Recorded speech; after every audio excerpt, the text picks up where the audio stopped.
Let me start by sharing a bit of my story. Around 2010, I had a realization that would change the direction of my life. At the time, everything looked like it was going well. We had just built a fantastic church building on a business park. The church was growing, people were engaged. And from the outside, it looked like success. But I could see something others couldn't. I realized that the way we were set up as a church was actually limiting our potential to have the impact we were capable of. And not only that, as a leader, I knew I was in a bubble. I needed to step outside of it. I've always known this about myself. I'm a pioneer, an outlier, an innovator. I often look at the bottle from the outside while many people are still in the bottle. Now, that doesn't make me better, it just makes me different. But I've learned this: if pioneers don't collaborate, they can become cynical. And if those who don't think like pioneers don't collaborate, they often just repeat what's gone before, leaving enormous potential untouched. Anyway, back to the story. Around that time, the government opened the door for charities and voluntary organizations to apply to open schools. I'd studied organizations that had built themselves on strong biblical values. And I had a 9-year-old daughter and the local schools were struggling. Something needed to change. And pioneers, well, they don't just complain about the status quo. Problem solving is in their DNA. And even though I'd never helped set up a school before, I knew I could pull together the expertise. And we did. We assembled an incredible team. And over 1,000 children of parents who expressed interest in sending their children to the school were added to a list. But then it became political. Media spin, narratives, fear. Despite strong local support, the government decided it was too risky to proceed. And here's what I learned. There are active forces that work to keep pioneers inside their bubble. I didn't know they existed until I stepped outside. And over the last 10 to 13 years, I've gone from being a single profession church leader to living a co-vocational life. Today, I lead a church and I lead a business. Why? Because bubbles are everywhere. The church world can be a bubble. Your industry can be a bubble. Your geography, where you live, can be a bubble. We create bubbles through predictable cycles. Why do we like bubbles? Because humans are wired to avoid unfamiliarity, uncertainty, unpredictability, uncontrollability, discomfort. So what do? We build routines, safe relationships, familiar opinions. At first, it feels secure, but over time, it stalls growth. You see, without friction, you never prove to yourself that you can handle more. And slowly you accept a smaller story about who you are. This is an active force trying to keep you an NPC, a non-playable character in your own life. Ask yourself this question: where have I become too comfortable? And what might that comfort be costing me? If you're watching this with others, maybe talk to others about this and discuss it. If you're watching online, drop one word in the chat column or comment section that describes the bubble that you're currently in. You see, we all tell ourselves stories. I'm not the kind of person who succeeds at that. It's too late for me. People like me don't get to do that. And most of these stories were formed early in our lives, from rejection, failure, comparison, cultural messaging. They feel like facts. So we filter life to confirm that it's real, it's true. We avoid risks that could disprove them. And we stay locked out of futures that don't match the story.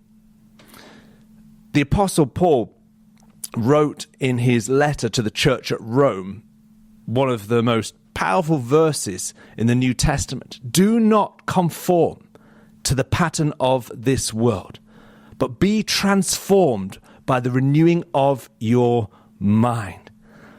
There is no more empowering worldview than this, that a person is created in the image of God and that God is committed to unlocking our potential.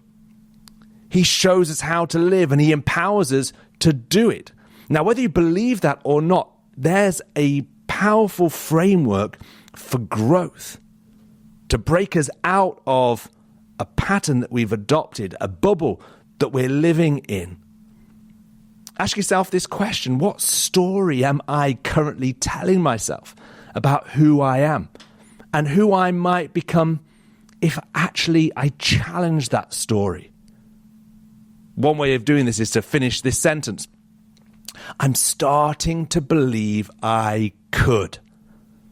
Go on, start to dream, start to imagine. Perhaps I'm the person who could. So listen, let me give you 3 things that you need to burst the bubble. And I'll be honest, this is not for the faint-hearted. First of all, you need a bigger reason. You need a mission that challenges the status quo, that demands that you start to make changes. You see, big futures require bigger people. When the future is big enough to scare you today, when responsibility wakes you up at night, that's when you know that you're close to your potential. It all starts from a place of dissatisfaction. What don't I want anymore? I'm sick and tired of it. And why? What do I want? And why? You see, this becomes your winning motivation. You might want to check out a book that I wrote. It's quite a small book, but it just helps you go through a process of understanding what drives you, what that bigger reason could be. So the second thing you need is a bigger reflection. This is a mindset. You see, you must see yourself as the person capable of delivering on the mission. This means replacing I can't, I won't, I'm not with I am, I can, and I will. Ask yourself, what does the MVP version of me look like? That's the most valuable player. MVPs impact the game of life. That breaks you out of your NPC identity. This becomes your winning conversation when you understand who you now need to become. Again, check out a book I wrote called The Winning Conversation, helping you deal with that internal narrative that is driving the quality of your life and your future. And the third area is a bigger routine. This is about personal management. You see, once you feel the tension between the now and the not yet, and who I am and who I'm becoming, you need structure. I learned this the hard way. You need a plan. You need a rhythm. You need daily alignment. And this creates momentum. Ask yourself this question. If I fully believed I was capable of more, what's one small change I would make this week if I truly believe that? Why don't you type one simple action that you're going to commit to this week into the chat column, into the comment section. Keep it practical. Keep it specific.